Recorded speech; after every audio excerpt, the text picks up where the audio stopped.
The college baseball experience on the Sports Gambling Podcast Network is brought to you by Underdog Fantasy. Underdog is offering plenty of markets this week for the PGA Championship that you can't find anywhere else. Sign up today with the promo code TCESGPN to claim your special pick, plus first-time deposit offer up to $250 in bonus cash.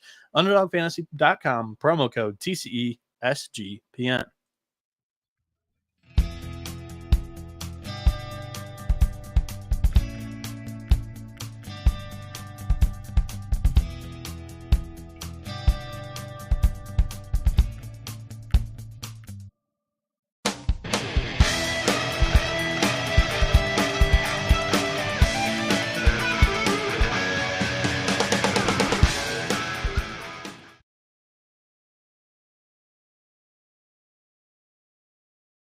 That's the second show in a row I've done that. Started on mute, but what's going on, everybody? It is showtime. Welcome back to a brand new episode of the College Baseball Experience. I have a great show planned out for us in the final weekend of the regular season here coming up. There were a little bit more harder team write-ups and weekend previews to find on the athletic websites. This weekend in particular, it's kind of like the final weekend of the NFL, the final weekend. I don't know what other sport really kind of does it, but most teams in college baseball are either, when they're throwing their arms that are available, are going to be keeping them to pretty strict pitch counts. And if they're not even using them, it's because they are trying to have them fresh, ready for the postseason next week. During the middle of the week, some Tuesdays, some on Wednesdays, conference tournaments begin. And we're not seeing all of the starting pitchers this weekend. For the most part, I want to say there was 80% of most of the Friday starters have been shifted to Thursday. That isn't the real kind of big issue, because then you can use a lot of those guys in either game one or game two on short rest or full rest in the conference tournaments. It's more or less they're going to be kept to a pitch count. And some teams just haven't really announced their weekend rotations for Friday and Saturday's games. Yes, so we have our weekend series Thursday, Friday, Saturday this weekend, and conference tournaments start early next week. Anything else? Any housekeeping after? So earlier this week, we had a NCAA softball tournament preview and picks show. It was me and Adam Pelletier from SGPN, and also I had Rocco Miller on Monday doing a bracketology episode. It was great just being able to have him on, pick his brain on how he kind of goes about his business. And I mean, he does bracketology for college basketball for a living, 365, but he does have a lot of fun jumping into the college baseball realm when the calendar gets around this time of the year. So that was a great episode as well. Also on the SGPN network, you can find some basketball gambling podcasts, whether it be the NBA or WNBA. NBA, of course, in the playoffs right now. WNBA just picked up this week. Plus, did you know that you can get every single podcast that SGPN releases all in one place? Just smash the SGPN network feed wherever you listen to your podcasts. All right, we got the chat rolling here. Tannic Caesar says, "Come on, chat." And Rob Donaldson, he says, Gary Bertier from. Okay, I'm not a movie guy, Rob. This is going to be really embarrassing. But is it Gary or Jerry Bertier or Bertier from Remember the Titans? That one's going to expose me quite a bit. Already 4 minutes in, and I've lost some listeners. But let's jump right into the fire. Let's talk about the first game here of the day on the slate here. It comes in Conference USA. Louisiana Tech is currently tied with Dallas Baptist at the top of this conference's standings. However, I think they have the trickier weekend series here. They are playing at Liberty this weekend. Really interesting series here. As I'm pulling up the updated odds, make sure they haven't switched. No, they have not. So Louisiana Tech, the Bulldogs are minus 135 here. The Flames, the Flamin' Libs, as Colby calls them, they're plus 105 hosting La Tech here at Worthington Field.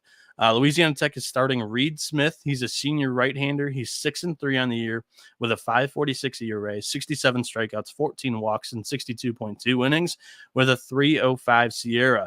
Liberty's countering with Cole Hertzler. He's a senior left-hander. He's got a 5-6 record this season, 4.65 ERA, 83 strikeouts, 28 walks, and 71.2 innings with a 3.21 SIERA. Louisiana Tech's bullpen is pretty good this year, 4.76 weekend bullpen ERA. A lot of that is anchored down by Ethan Bates in the back end. When the game is close in the 8th or 9th inning, he's coming in and he's shutting the door.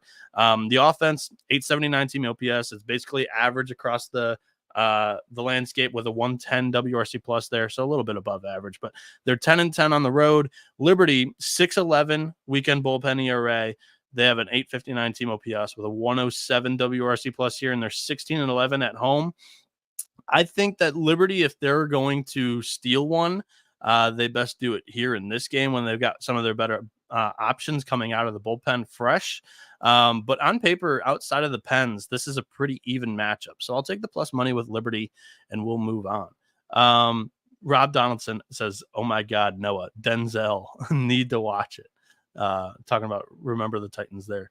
Yeah, I know Colby's already embarrassed me enough on the college basketball experience. I'm surprised that you just haven't been aware of my lack of movie knowledge, or maybe you are and you just expected me to have seen that movie. I know it's one of the better football movies out there. However, I've basically only seen baseball movies. Like that's all that I have retained. The next game that we're going to talk about here is a 6 o'clock start Eastern time currently. It could be changing because there's supposed to be a ton of weather this weekend as well. So that was the other thing that I was supposed to clean up housekeeping wise. Ton of weather around the country for this weekend, and a lot of teams aren't really going to want to reschedule these games. So just watch some of the pitching matchups and watch who they use out of the pens, because they might use some of the projected starters for later on in the weekend in relief in some of these games, as they're expecting not really to play the second and third game in some of these series. So Florida, plus 130. Georgia is minus 166 here at Foley Field. Florida's going with Pierce Coppola. I haven't figured out the proper way to say that last name, and I'm a Gator fan. He's a redshirt sophomore left-hander, 0-2 on the year with a 7.27 ERA. He's got 13 strikeouts, 4 walks, and 8.2 innings with a 2.78 SIERA. Georgia, though, is countering with Colton Smith, the sophomore right-hander. He's been a reliever for most of the season. This is only his second start of the year. I think, honestly, like, his line's tremendous. It's 8-2 with a 4.72 ERA, 82 strikeouts, 12 walks, and 51.3 innings with a 1.58 SIERA. He's been the Dogs' best reliever this season. However, you're throwing the kid into a position that he's not really comfortable with, that he's not really experienced in. Again, this is only his second start. This might even be his first SEC start this season, and he's doing it in like one of the biggest rivalries in the SEC. Florida, Georgia, sophomore right-hander. So Florida, with their backs up against the wall, they need to win this series. Florida's got to win this game in order to win the series. This is one where, I mean, yes, Colton Smith has been great this season, but I do think this is a vulnerable spot for the kid against an offense with plenty of talent. Now, I know Ty Evans is out for the season, and he's been Florida's second best hitter outside of Jack Caglione, but I think that Florida's got a fighting chance in this game at plus 130. That's going to be the option here for me. Both bullpens below average. Florida, they have a 5.87 weekend bullpen ERA. Georgia with a 6.84. The Gators have an 8.97 team OPS, a 1.14 WRC plus. Georgia with a 10.48 team OPS and a 1.41 WRC plus. Huge difference there, and they are 28-3 at home. That's a elite record at Foley Field. Florida just 7-11 on the road. But like I said, this is like for all the marbles for Florida.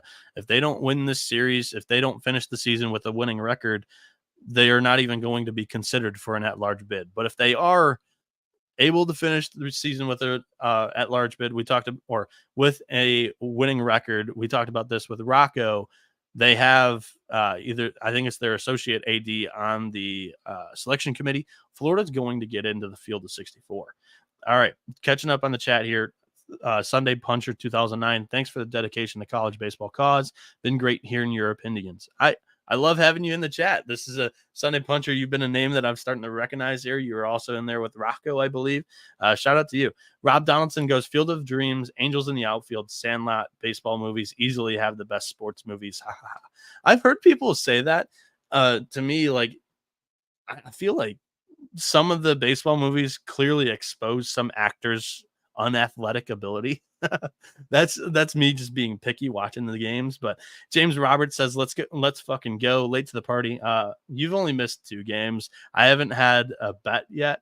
Just one really strong lean, and then Liberty. I feel well with the plus money there as well, but whatever. Sunday Puncher 2009 says, crank up the LeBaron, time the ride on the book. Let's go. Rev up the engine, boys. Let's go. And then Mailman Mike 3 says Georgia's bats are hot. They are playing like some of the best baseball in all of the country. So 100%. If you don't like my opinion on the Florida, I am a Florida fan. I'm a pretty unbiased baseball fan when it comes to college baseball.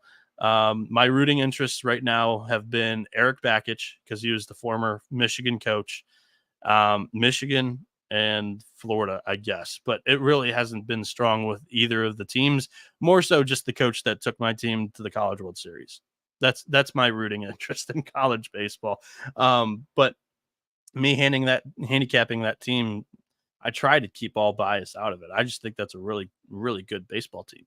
The next game that we're going to talk about here is happening to be Michigan. They're tied for second in the Big Ten conference race. They're playing at Indiana this weekend, who they're tied with for second in the Big Ten conference. This game's being played at Bart Kaufman Field. Michigan, we're going to check the updated odds. Michigan plus 124, Indiana minus 160. Michigan has not announced their starting pitcher. This is one of the games that I included, even though they hadn't announced a starter. But I feel pretty comfortable going with Kurt Barr here. He didn't throw a ton of pitches the last time he was out. He was in the low 90s. Most Michigan starters are throwing like 90 to 100 pitches just because we don't have much in the back end of the bullpen. And there has been some soreness in the staff going around. I know Mitch Voigt was dealing with some soreness the last couple of weeks, and he hasn't started. I feel pretty good about Kurt Barr going, though, and he's been very, very good since the end of March. He's a sophomore righty. He's 5-3 on the year with a 3.54 ERA, 49 strikeouts, 35 walks, and 73.2 innings with a 4.93 Sierra. He's a pitch-to-contact arm, but he's one of the best on Michigan's staff. But I think the pitch to contact is going to come back to bite him here, as Indiana has a really good offense. Indiana's going to go with Ty Bothwell, the grad senior left-hander. He's 6-2 with a 5.21 ERA, 65 strikeouts, 20 walks, and 65.2 innings with a 3.57 Sierra. Michigan's weekend bullpen ERA, like I said, not amazing with a 6.23 ERA there. Indiana's 5.92. Again, it's not great there, but their offense has been one of the better ones in the Big Ten. 883 team OPS, 111 WRC plus. And basically what I saw last Friday out of them, they waited out Brett Sears, who is probably the runaway favorite to be the Big Ten pitcher of the year for Nebraska. They waited him out, and then they jumped on the bullpen on Friday. That was very impressive. And I think if they do the same thing against Barr, if they only get like 1 or 2 on Barr and they get into the bullpen here, I think they'll put up like 4 to 5 runs and they win this game somewhere around 7-4, 7-3 type ball game. Michigan is 8-12 on the road, so that's going to help Indiana's case as well. So Indiana minus 160. I don't really have a ton of interest in laying that big of a price, but I do think the Hoosiers win this game. UNLV 94 says, Noah, what's up? Let's make some money. And then Sunday Puncher 2009 said, on February 16th, the Illini were lined 30-1 to win the league. Are you playing the Illini this weekend? We're talking about that game right now. Illinois minus 110 at Purdue minus 120. I'm going to double check that these are the same prices. They currently are. As we all know, the niche market of college baseball, the prices don't move too much. It takes quite a bit of money, and your boy doesn't have that. I make basically what I make on a podcast. That's my unit. Illinois minus 110, Purdue minus 120 at Ross-Ade Stadium. Illinois is starting Jack Crowder, a senior right-hander who's 6-1 with a 5.27 ERA, 63 strikeouts, 33 walks, and 71.2 innings with a 4.43 Sierra. And then Purdue, they're going to counter with Jordan Morales, a grad senior southpaw. He's 7-3 on the year with a 3.94 ERA, 65 strikeouts, 20 walks in 75.1 innings with a 3.47 Sierra. Like I said, I saw Jordan Morales with my own eyes last weekend. He did amazing, limiting hard contact. It's just a funky lefty with a weird arm angle. It's kind of contorted in a way where it's really tight to his body, but it's really over the top. I was pretty impressed with Morales. Illinois 6.10 ERA out of the bullpen on the weekends, but their offenses. We were talking about Indiana being one of the best. Illinois has been the best in the Big Ten. I feel like a 942 team OPS, a 123 WRC plus, but they are 8-12 on the road. So as dominant as they've been at home at Illinois Field, on the road is where you've been able to get them. Purdue, they have a really solid bullpen. They've got a low slot joker that comes out of there, who's kind of like their go-to leverage guy, and he looked really tough. 4.62 weekend bullpen ERA there for the Boilermakers. They're not too far behind Illinois as well, with an 8.96 team OPS and a 116 WRC plus. And at Ross-Ade Stadium, they are 23-12 at home this year. I love Purdue in this spot, actually. I mean, Purdue's minus 120. I think this game they should be close to minus 140. Illinois, they have been vulnerable on the road. And Purdue with their ace and some of their better options out of the bullpen, I think that the Boilermakers are going to be able to win this game against Illinois. I was very confident that Illinois would win against Iowa on Friday last weekend, but that was still a pretty close game within 4 runs early. And then I think Illinois, or I would say it was close early, and then Illinois tacked down 4-5 late. In that game. Again, I was at the Michigan game. I didn't have an eye on it live, but I was scoreboard watching that one for sure. Real quick, you can bet the second jewel of the Triple Crown with Naira Bets, NYRA Bets. Sign up today for a $200 deposit bonus with promo code SGPN200. Join now to claim your $200 deposit bonus just in time for the Preakness at nyrabets.com/SGPN200. Get ready for nonstop action with Naira Bets evening promotions. Bet $50 each on Belmont at the Big A and any track with the first post at 6 p.m. Eastern on Friday for a $10 bonus, win or lose. Need more? Earn a $15 bonus, win or lose, when you bet at least $75 each on Belmont at the Big A and Monmouth Park. Visit nyrabets.com to opt in. That's not all. Score big with a 20% bonus on your ticket winnings by hitting an exacta on any or all races at Belmont at the Big A on Sunday. Feed your competitive edge with live money handicapping contests nearly every week. Enter the Friday feeder contest to earn your entry into the next $300 contest. Plus, win cash prizes and seats into next week's contest with the Naira Bets Saturday contest. Registration closes before the Belmont at the Big A third race post time on the day of each contest. Get in and get your bonuses at nyrabets.com/200. The NBA playoffs are here, and our sponsor, Underdog Fantasy, wants to make it a lot more interesting for you guys. Underdog Fantasy is the easiest place to play fantasy sports. Playing their pick'em game is as simple as selecting higher or lower on player stats like points, rebounds, assists, and so much more. Make entries of all basketball or mix and match across some of your favorite sports. You can win up to 100 times your money, and it's a ton of fun. Underdog is available in 30-plus states, including California, Texas, and even Canada. Personally, I was writing nightly articles during the college basketball season. We were hitting at like an 82 or at a 62% pace. When you're making money on it, you can find a ton of different player projection markets to make some money on. It was a ton of fun. Again, I reiterate, Underdog is available in 30-plus states, including California, Texas, and Canada. They also just launched their Champions format, which is their player versus player format in Florida. They're also now legal in Michigan for drafting, mainly for like best ball or fantasy football if you're into that game as well. So sign up using our promo code TCESGPN to claim your special pick plus first time deposit bonus up to $250 in bonus cash. Underdog Fantasy promo code TCESGPN. Alfred44 says, just got here. Did I miss Wake NC State game yet? Unfortunately, that game is just priced a little out of control. Wake Forest minus 200, NC State plus 154. It's a really nice pitching matchup between Chase Burns and Sam Heifel, I believe. Again, I didn't go and check that one, mainly because I don't have a ton of interest betting against or on NC State right now. They're just a total enigma. And I feel like this is the weekend for Wake Forest where if they were going to lay an egg, they would do it right here.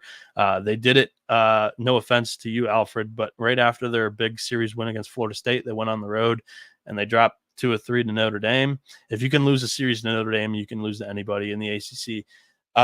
Sunday Puncher 2009 said Crowder struck out like 7 Tennessee hitters. The dude gets batters out. Yeah, he was very impressive against Wake Forest too early in the year. And then he goes, Iowa wins the tournament. Totally a narrative that he's buying into. Iowa wins the Big Ten tournament. Heard it here first, says Sunday Puncher 2009. Rob Donaldson, he was asking, will Iowa baseball make the NCAA tournament or no? They've been a disappointment. Currently probably not going to be an at-large. They need to win that Big Ten tournament. So that's when Sunday Puncher 2009 responded with them winning. That's his prediction of them winning the tournament. Mailman Mike 3 said, when you hit the road in college sports, you're bound to lose. Correct.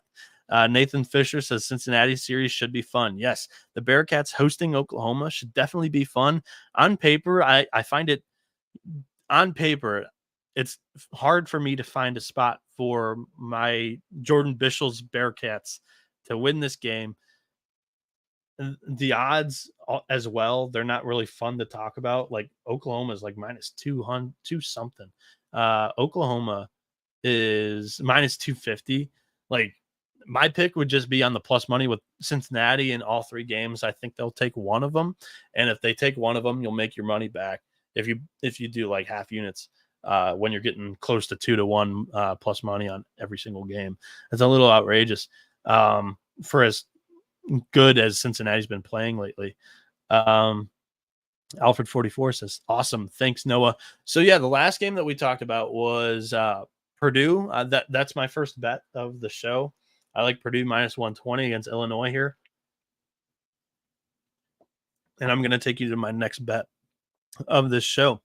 Vanderbilt plus 124 at Kentucky, who's minus 160.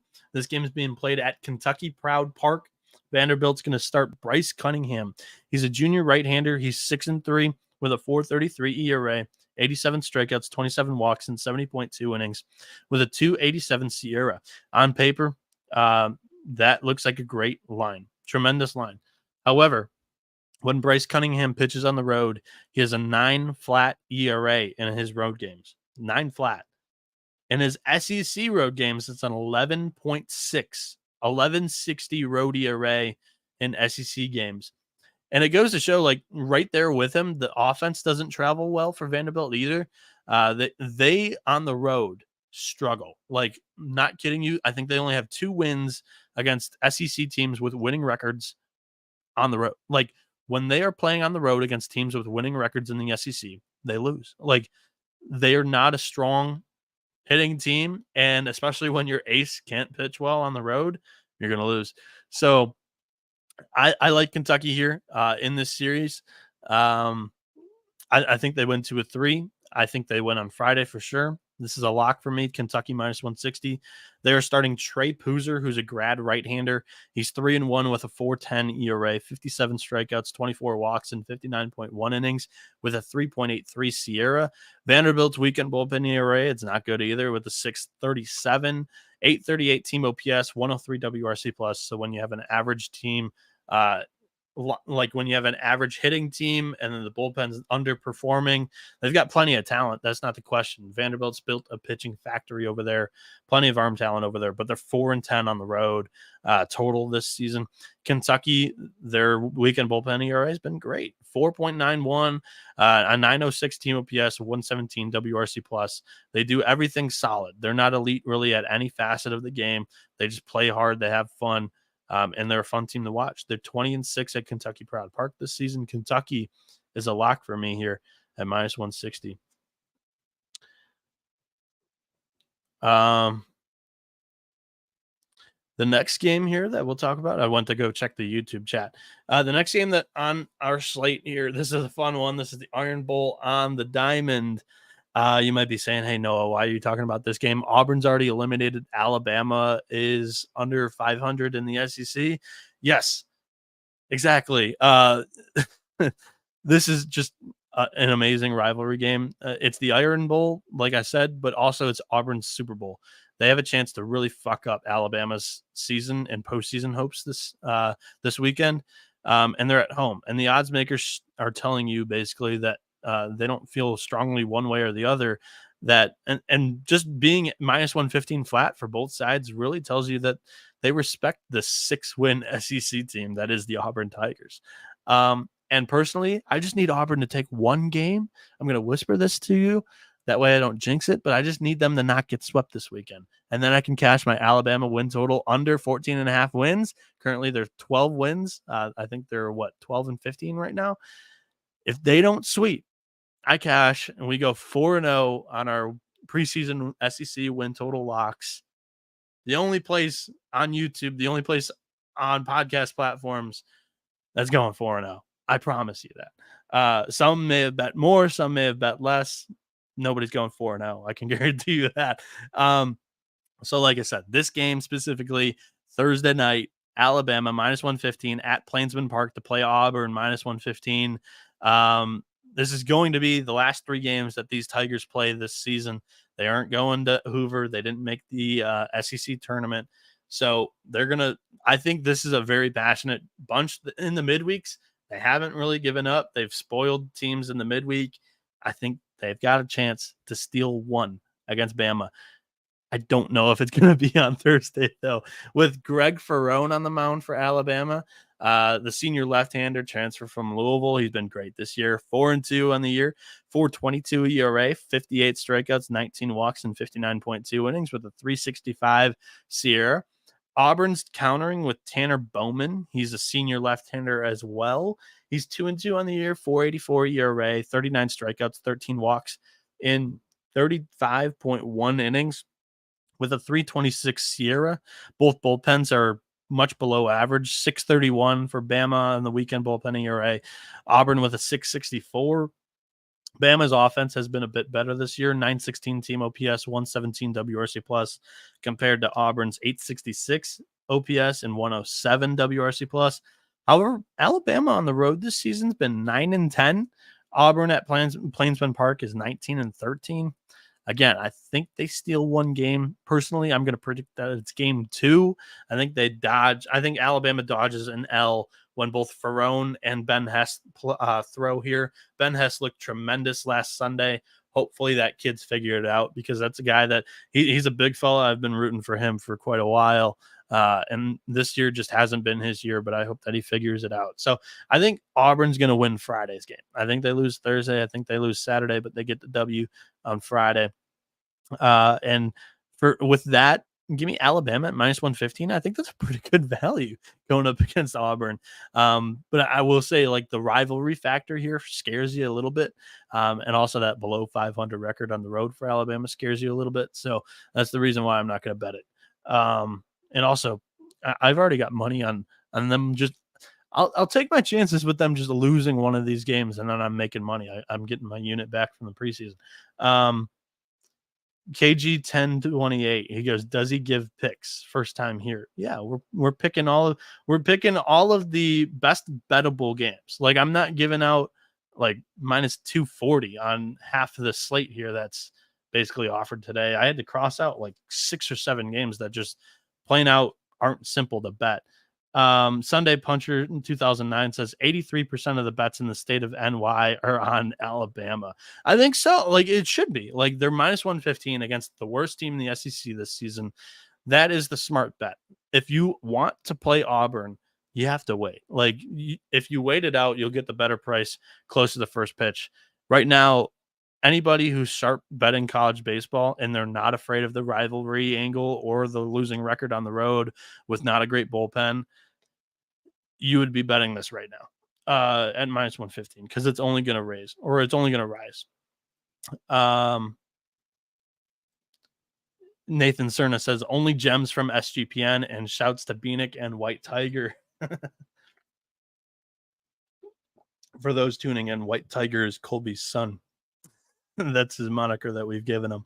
Nathan Cerna says nothing like college baseball playoffs. Yeah, the road to Omaha is very, very fun to watch, for sure. Very entertaining. The next game here on the slate that I'll go over is North Carolina, who's minus 135 at Duke, plus 105. This is taking place at Jack Coombs Field. North Carolina is going to start Jason DeCaro, the freshman right-hander who's 4-1 with a 3.98 ERA, 54 strikeouts, 31 walks, and 61 innings with a 4.42 Sierra. Duke is going to start Kyle Johnson, the freshman left-handed pitcher. He's 3-1 with a 4.46 ERA, 42 strikeouts, 17 walks, and 40.1 innings with a 3.69 Sierra. North Carolina's weekend bullpen, they've been great in the bullpen this season. 4.44 ERA there, 971 team OPS, 128 WRC plus, and they're 7-7 total on the road this season. So it's not great, not bad though. Duke, 470 weekend bullpen ERA. Again, this is very identical offenses. They both have the same numbers, OPS and WRC plus wise. Blue Devils a 971 OPS, 128 WRC plus. They're 21-8 at home though this season. Duke is a team that I'd watch out for this weekend, mainly because they're going to want to save up the pitching. First off, probably both of these teams, honestly, like North Carolina is keeping the same rotation they have from like the last 3 weekends or so, ever since they lost Folger Boaz due to injury. However, Duke, their Friday starter in Jonathan Santucci is out. He had something up with his rib, I think it was. So they're resting him for 1 to 2 weeks, they said on social media at least. And Duke, coming in last season when Santucci was hurt, they really didn't establish a weekend rotation. This year with Santucci, it's been Santucci, and then they mix and match out of the bullpen on Saturday and Sunday. That's what I kind of expect, like what they did last year, again to happen again this year without Santucci. They're really just going to mix and match the entire weekend. But with this Duke staff, they're all pretty good arms, but they're not going to Pollard is not going to overextend any of his arms, knowing that the conference tournament's coming up this weekend or this week, and then next weekend, 2 weekends. Sorry, I can't speak. In 2 weekends, the NCAA regionals are going to begin. So I would be cautious betting this series on Friday and Saturday. Make sure you know who's going to be on the mound, because I don't know what Duke is going to go or what Duke is going to do. They're already out of the regular season race. North Carolina's basically got that thing locked up. They might just throw the white towel in on this weekend. I know it's a rivalry matchup, but North Carolina has more passionate baseball fans than Duke.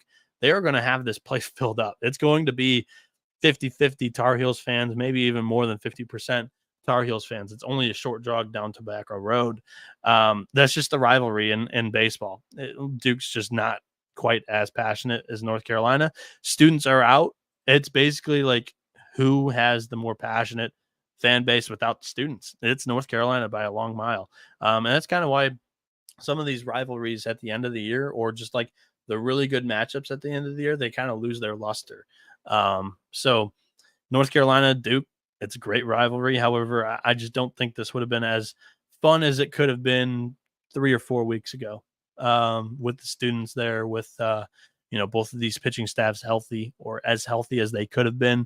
As North Carolina, they didn't even have Jake Knapp to start the season. It's been a really impressive season there by Coach Forbes. Definitely a national coach of the year candidate. The next game that I want to talk about is another one of those games where it would have been a lot more fun like 4 weeks ago had they played, because both of the weekend rotations are completely different outside of this first game. Arkansas minus 115 at Texas A&M minus 115. We get the matchup that everybody's wanted the entire year, basically. Hagen Smith, the junior left-hander, going up against Ryan Prager, the sophomore left-hander for the Aggies. Hagen Smith for Arkansas. But again, on Friday and Saturday, neither of these weekend rotations are intact right now.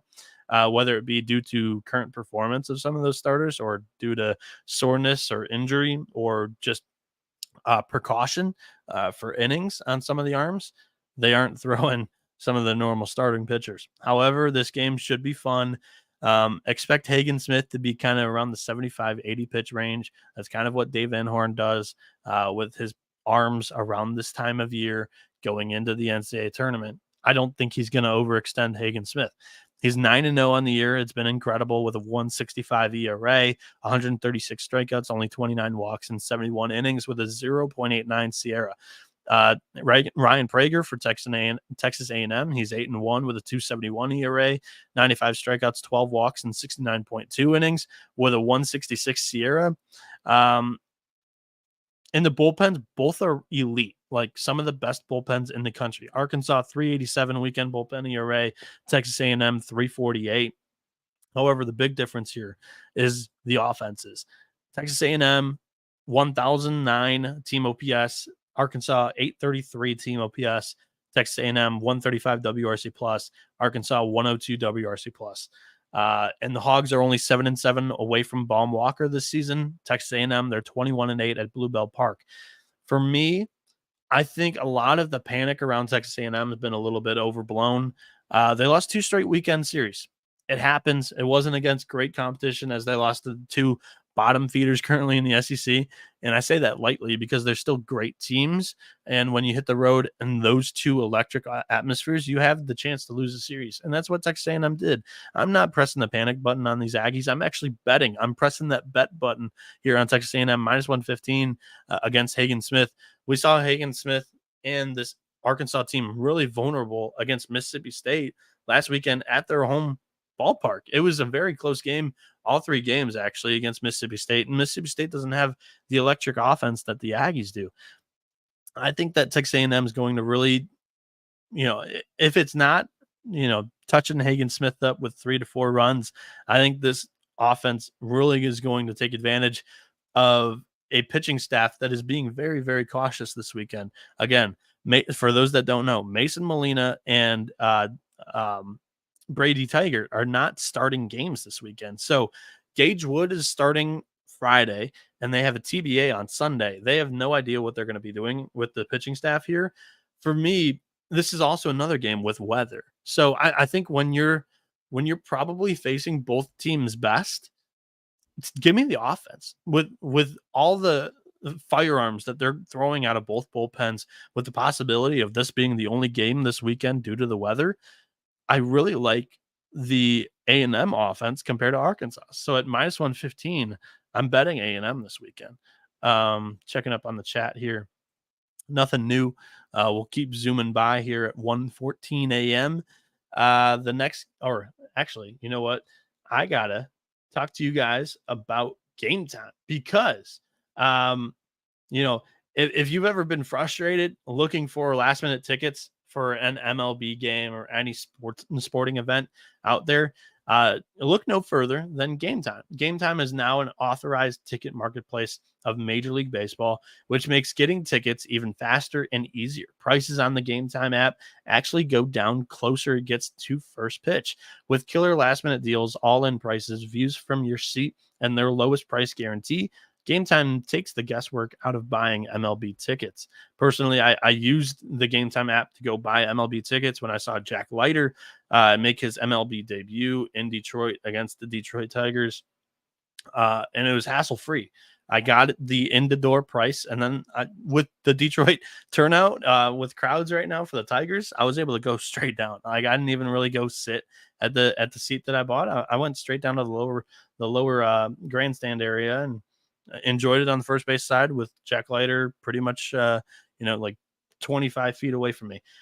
You can pick out any specific games or matchups that you love to attend, and talk about like last minute deals. You can save up to 60% off buying last minute for sports, concerts, comedy, theater, etc. You can save even more in-app deals. They're exclusive to Game Time on select seats ahead of the game or event. You can also, again, get the panoramic view of your seat in the app before you buy it. So take the guesswork out of buying tickets with Game Time. Download the Game Time app, create an account, and use code CFBX for $20 off your first purchase. Terms apply. Again, create an account and redeem the code CFBX for $20 off. Download Game Time app today. Last minute tickets, lowest price guaranteed.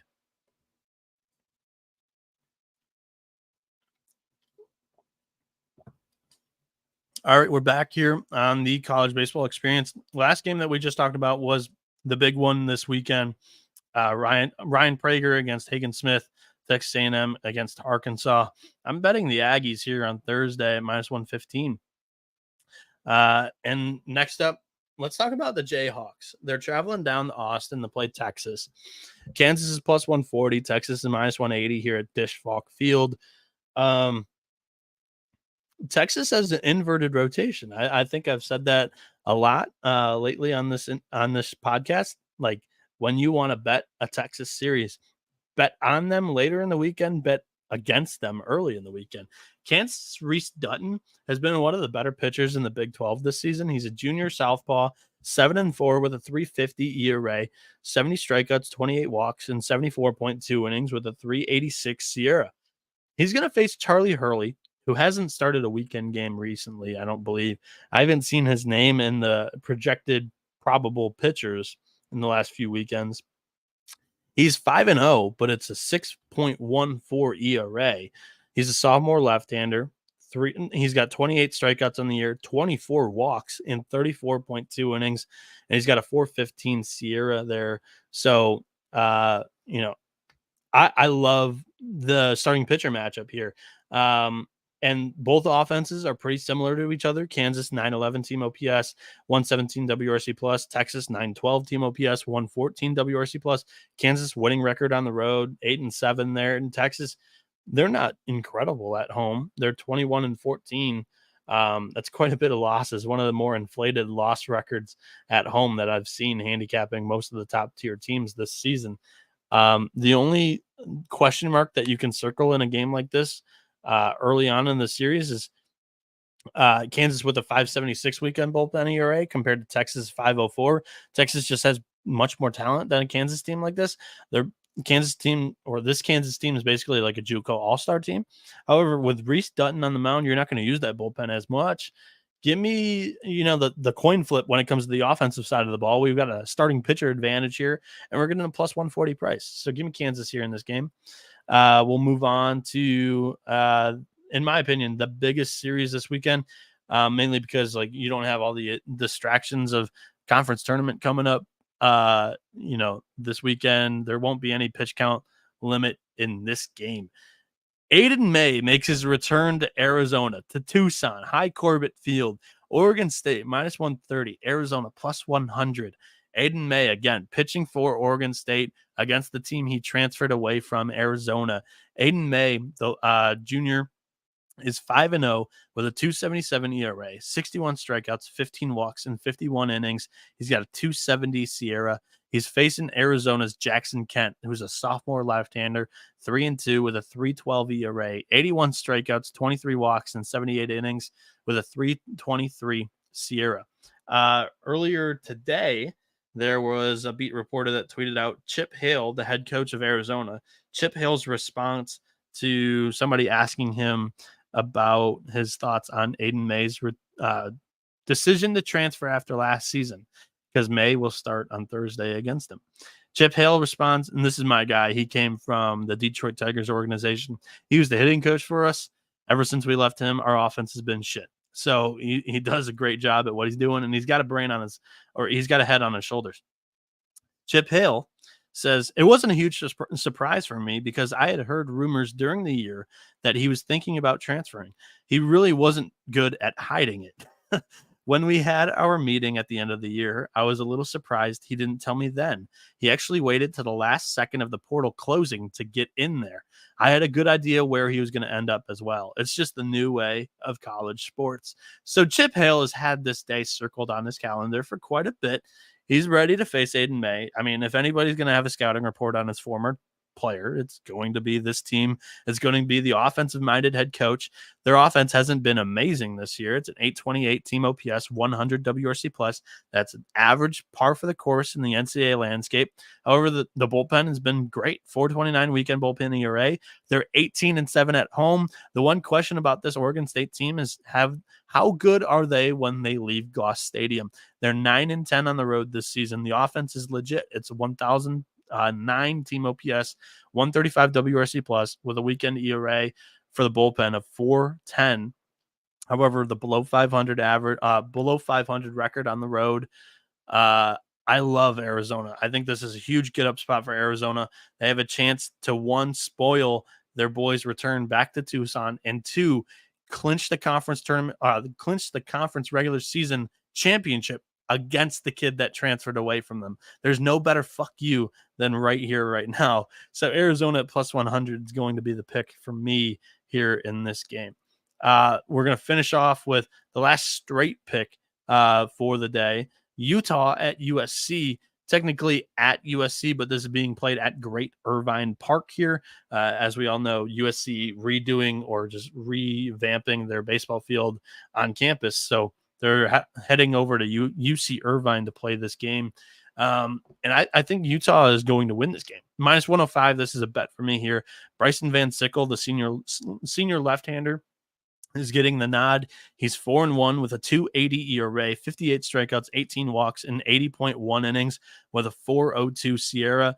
USC is countering with Tyler Stromsburg, a sophomore. Actually, no, he's not a sophomore. I didn't update that on my cheat sheet. Tyler Stromsburg this season is 3-9 with a 6.04 ERA, 46 strikeouts, 15 walks, and 56.2 innings with a 3.93 Sierra. That's not a tremendous line. The Sierra does explain a little bit that the ERA could be a little overinflated, but this guy's been knocked around quite a bit with a 3-9 record. That means when he's coming in, he is giving up the lead, or just when he's starting games, he's leaving the game with a lead, and the offense doesn't come back. And with an offense with an 87 WRC plus, 756 team OPS, this is anemic. And against Bryson Van Sickle, who's going to pitch to contact, he's not going to blow you away. But if you can't do anything, if you can't create your own power, Van Sickle is going to run right through this lineup. And USC in their so-called home games, they're 13-14 overall this season. Utah has an impressive 14-10 road record. I really like the Utes here. 5.25 weekend bullpen ERA, USC 5.10. But Utah, 836 team OPS and a 104 WRC plus. I mean, this offense is what is that? 23% better than or 17% better than USC's offense. I like Utah, first off, being a dog on the odds is crazy. Minus 105. I think Utah closes around minus 135, minus 140 in this game personally. All right.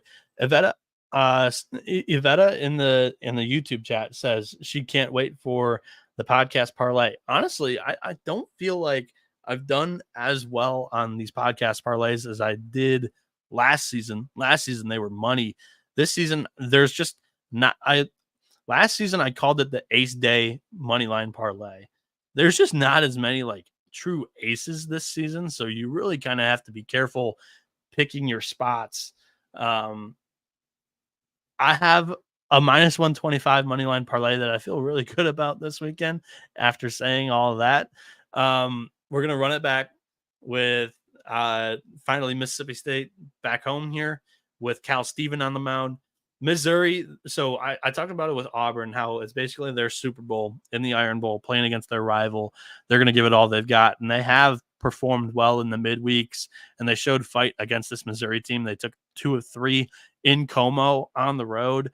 Now Missouri finishes the season. Their final 3 games are on the road at Duty Noble Field. This is a team that I think has just thrown the white towel in. They are starting here on Friday. And this is, by the way, the only pitcher that they've listed for the entire weekend. Crazy. Caden Jacoby, junior right-hander. He's only pitched 15 innings this season. He's allowed 12 runs and 21 hits allowed in those 15 innings. I think Mississippi State's going to have their way on Thursday night and throughout the series. I think the Bulldogs sweep, honestly. But specifically for this Thursday game, Cal Steven, he's a senior right-hander, 7-3 on the year, 3.16 ERA, 85 strikeouts, 18 walks, and 77 innings with a 2.87 ERA. Sierra, it is borderline elite. He's been incredible in SEC play as well, even better than that standard line there. And this offense is miles better than Missouri's. 854 team OPS, 106 WRC plus, whereas the Tigers, Mizzou, 763 team OPS, 89 WRC plus. Missouri 7-14 on the road. Mississippi State, one of the best home atmospheres across the country. They're 25-9 this season at Duty Noble Field. So I really like Mississippi State as a leg one in this parlay. Leg 2, I'm probably going to get some flack because, this has been my team the entire year. I'm going to take a sip before I jump into this handicap. I'm going with Clemson. Clemson minus 315 here at Doug Kingsmore Field. They're hosting Boston College. Now I'm gonna try to preach to you guys here that it may have jumped ship after Clemson got swept on the road against Wake Forest at the couch. Eric Bakic's Clemson team has been swept just 3 times under his tutelage. His second weekend on the job against the UCF team that was caught rolling bats just 2 weeks later. And then he was swept at Clemson against, guess who? Wake Forest. That loaded team in 2023 swept Clemson last season in the final weekend of March. The Tigers finished the year on a 32-6 stretch, earned the 4th national seed in the country, and was basically Georgia of last season. Like, they finished the season as hot as could be, and they were dealt the death draw of getting Tennessee in their own regional. I think, one, this is the first time that Clemson's been swept all season long. Last March, not this March, last March was the last time that they were swept.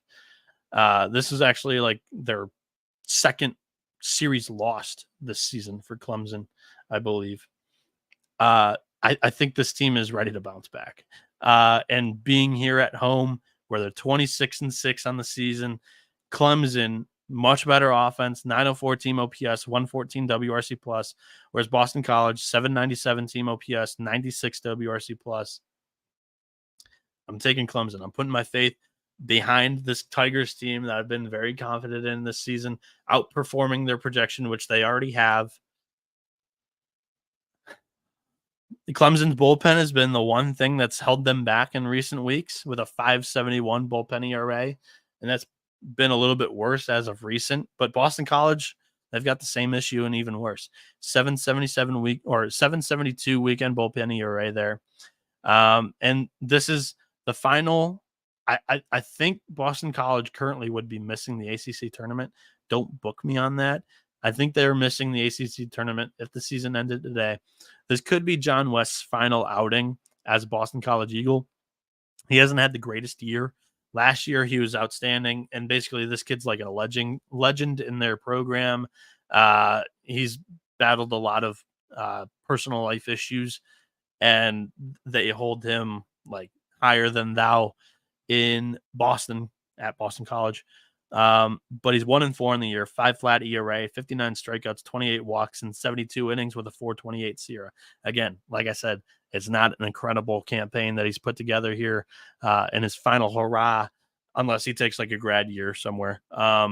Ethan Darden for Clemson's going to get the nod here. He's a sophomore left-hander, 5-3, 4.24 ERA, 35 strikeouts, 12 walks, and 57.1 innings with a 3.54 SIERA.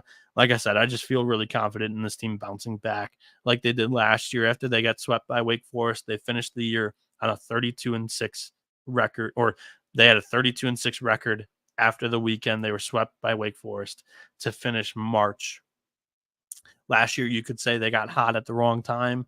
If they do that same thing after they get swept here by Wake Forest into June, to finish May, go into June, red hot as can be, oh, that would be the dream. That would be the dream. So Wake Forest.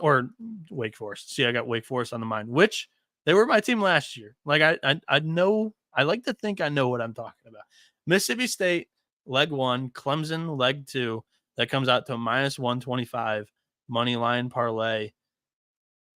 And that's going to wrap up the show. Other games that were on the slate that I kind of skipped through that are really important. Ole Miss is at LSU. The Rebs are +180. LSU -238. That's about how I feel for this game, for the series. I feel very confident that the Tigers win this game and series. However, I am not laying -240 with LSU. Get the fuck out of here. What in the world has that team showed me to feel that confident in playing that price on them? And Ole Miss, I feel like the exact same thing when I was talking about Texas A&M. Ole Miss took a home series against one of the best teams. Like, sure, tip your cap that you took 2 or 3 games there. But I like LSU this weekend at home. And CR in the YouTube chat says, or he's asking Tennessee as a parlay piece. I was really close to using them as a parlay piece here. But South Carolina, I think, needs this game quite a bit for their own postseason hopes or chances. So I didn't feel too comfortable playing that one. Also, another one that I had circled as a possible parlay piece was Florida State minus 210 with Jamie Arnold on the mound. After they lost 1-0 with him on the mound against Pitt, they should be pretty rejuvenated and enthusiastic about wanting to try and get this kid a W this weekend. So Florida State was one that I had circled for sure. Other games that I crossed off: minus 110 Ohio State at minus 120 Rutgers. I mean, that's a bottom half matchup in the Big Ten. Don't ask me why odds were offered for that game. Virginia Tech plus 135 at Virginia minus 175. I didn't talk about this game because no pitchers have been announced for this weekend. Virginia Tech has really kind of shuffled around their entire weekend rotation for most of the season. And Virginia, for some reason, just hasn't announced weekend rotations the last couple of weeks. So no pitchers for that game. Notre Dame plus 130 at Louisville minus 166. I feel pretty good about Louisville winning that one. Notre Dame, they struggle away from home this season. Sebastian Gongora against the offense that isn't tremendous should be able to get the Cards a win there. A fun one in the Sun Belt between two teams that are on the at-large bubble. James Madison plus 145 at Troy minus 190. I just didn't feel really comfortable. I would feel better about picking Troy in this matchup, but I don't love the minus 190 price there. Same thing with Southern Miss. Like, Texas State just beat Troy in a weekend series. Texas State heads to Southern Miss. Southern Miss, again, minus 190. They have the pitching edge here for sure, but Texas State has been red hot with their bats, especially last weekend when they took down Troy. So I like Southern Miss, but I don't love them at that price. This one's an interesting one, but I didn't love the price again, so I didn't include it. West Virginia's plus 145 at TCU, who's minus 190.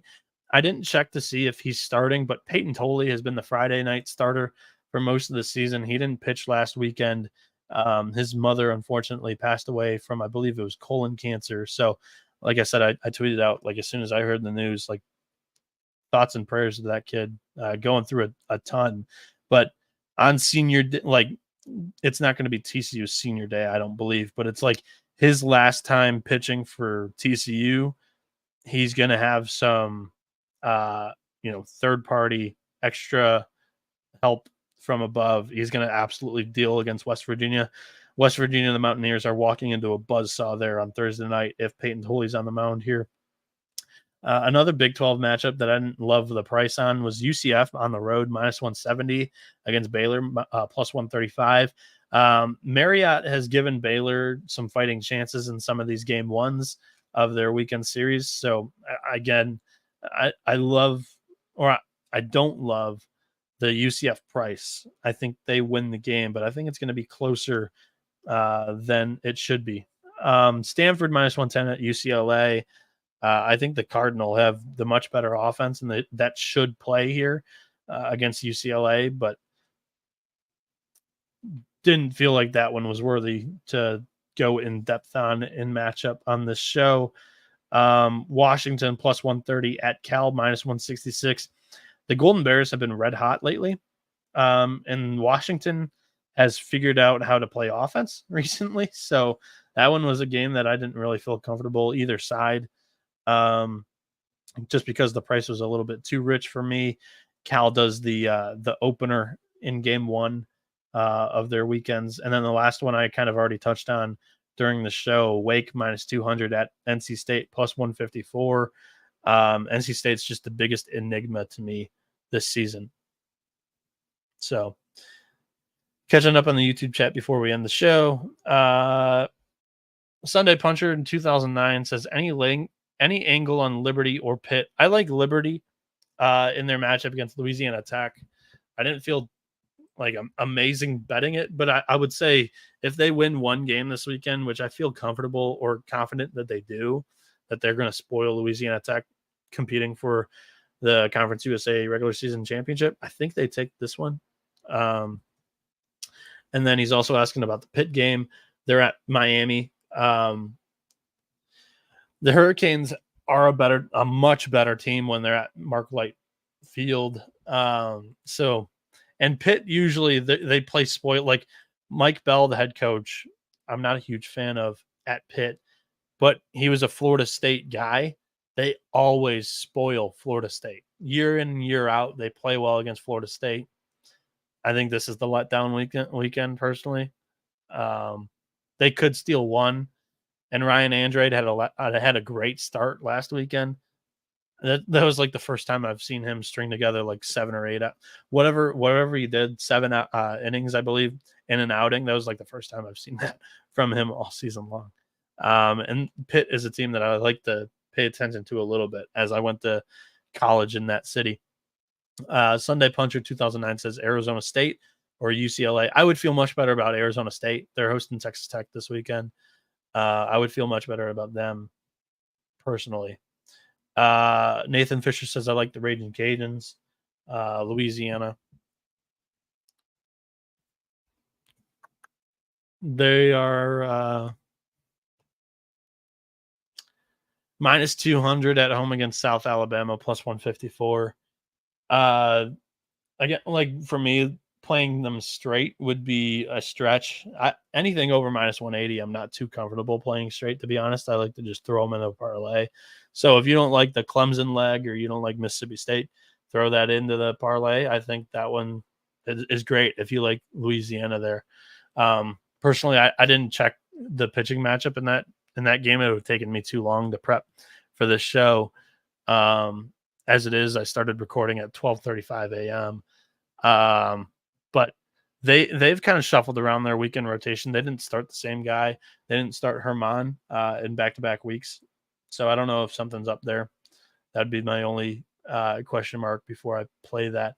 Alfred 44 says Florida State would be my choice over Tennessee. They are legit. It should be a bounce-back weekend for the Noles, right? Sunday Puncher 2009 says he thinks the Mountaineers take 2 or 3 at TCU. Nathan Fisher says the Raging Cajuns can win the outright title for the first time since 2016 with a win over South Alabama or a loss by Southern Miss. Good point. They probably are quite motivated to win it in front of the home crowd.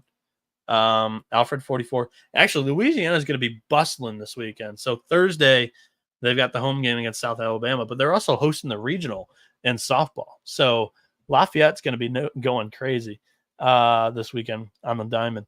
Alfred 44 says, as a Wake fan with a bet on them tomorrow, I don't feel great about them tomorrow. Might cash out, LOL. Nathan Cerna says, I've found a few gems for the slate. Thank you, Noah B. KG 1028 says, who you take with Duke, North Carolina? I was on this is a game that I personally, I don't know what Duke's going to do the rest of the weekend. I think they might throw the kitchen sink in this game and then throw the rest of the weekend, honestly. I was go back and listen to it. I kind of went on a little tangent about the rivalry weekends or just like some of the great series matchups being the last weekend of the year. It just kind of loses their luster a little bit. I went with Duke in the plus money side of things because I think, if anything, they'll throw the kitchen sink in game 1. Nathan Fisher says, oh, no, I like Mississippi State with the Raging Cajuns. And he says Herman is starting tomorrow. So, yeah, I would like Louisiana a lot more with Herman going for sure.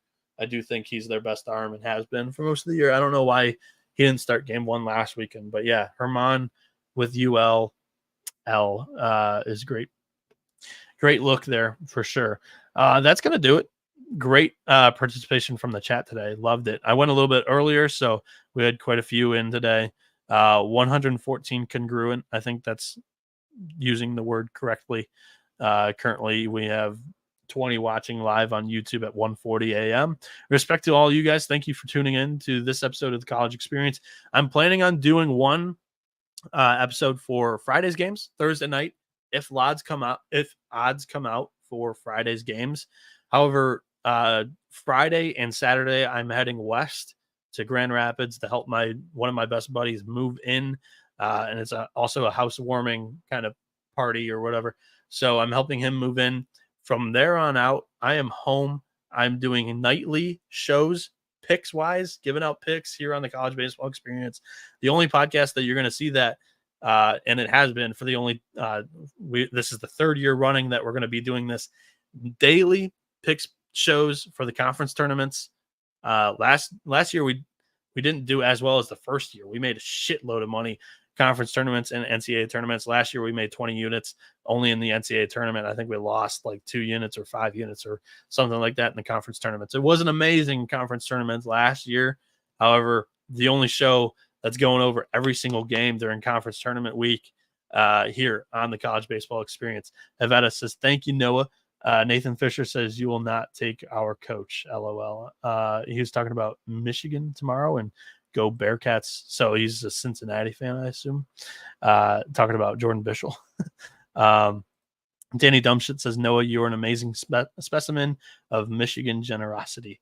Tanix Caesar says, I'll be in Hoover next week for the SEC championship. Go Vols.